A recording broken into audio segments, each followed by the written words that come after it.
svoleiðis. Kári, sigur á KR í dag. Hvað finnst þér skapaðan sigur hjá ykkur? Liðsheild, vörn, klálega.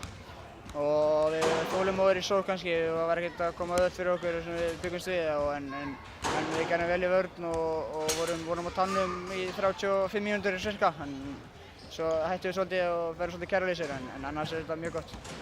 Þið náttúrulega haldið þeim í 30 stigum fyrir hálfleik, má ekki segja að þið hafi svona allavega byggt góðan grunn þar? Klálega, ég meina við vorum virkilega góðir í fyrri hálfleik og hafa vörnin aðalatri og Pól náttúrulega alveg frábær og hélt okkur virkilega bara á floti í rauninni og í sókninni en svo tókum við fleiri við Keflavík í seinni hálfleik og við vorum bara mjög góðir. Þú sjálfur átti fínan leik í dag og fékkst ansi mörg tækifæri á að fara 1-1 og Kristó stóðst þig vel. Þetta var gaman fyrir þig að spila svona leik?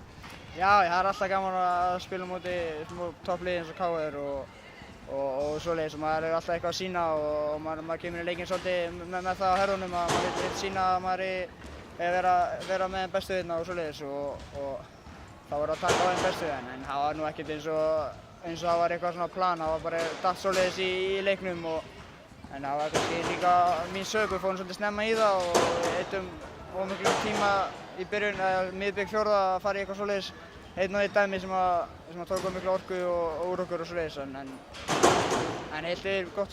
Playoffs svona fílingur í ásvöllum í dag, þrjusum mæting og einhvern veginn öðruvísi stemning?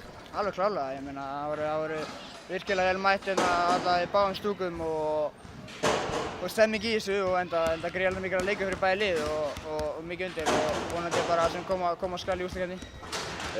Fínt að fara inn í landsleikjahliðið með þessa 2 sigra?